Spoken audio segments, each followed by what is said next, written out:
عندما تتصدق على قريب أو على غريب، هذه الصدقة قبل أن تقع في يد الغريب أو القريب تقع في كف الرحمن. ستنا عائشة كانت إذا تصدقت، الله يرضى عنا، بالدراهم كانت تغسلهم وتطيبهم، تحط عليهم طيب وبعدين تعطيهم للفقير. يقولون لها: لم تفعلين هذا يا أم المؤمنين؟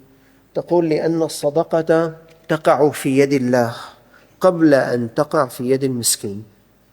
فالنبي صلى الله عليه وسلم يقول: ما تصدق أحد بصدقة من طيب ولا يقبل الله إلا الطيب إلا أخذها الرحمن بيمينه وإن كانت تمرة، فتربو في كف الرحمن حتى تكون أعظم من الجبل. وفي بعض الروايات من جبل أحد.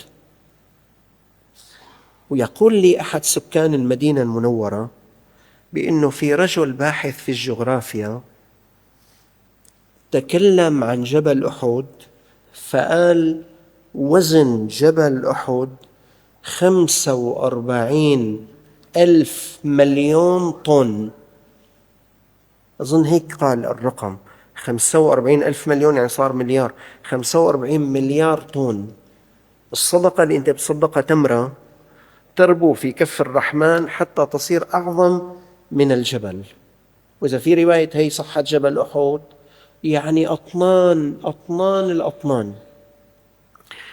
ويربيها له كما يربي أحدكم فلوه أو فصيله. كيف الحصان الصغير بيديروا بالهم عليه مشان ينموه، الله عز وجل ينمي لك صدقاتك.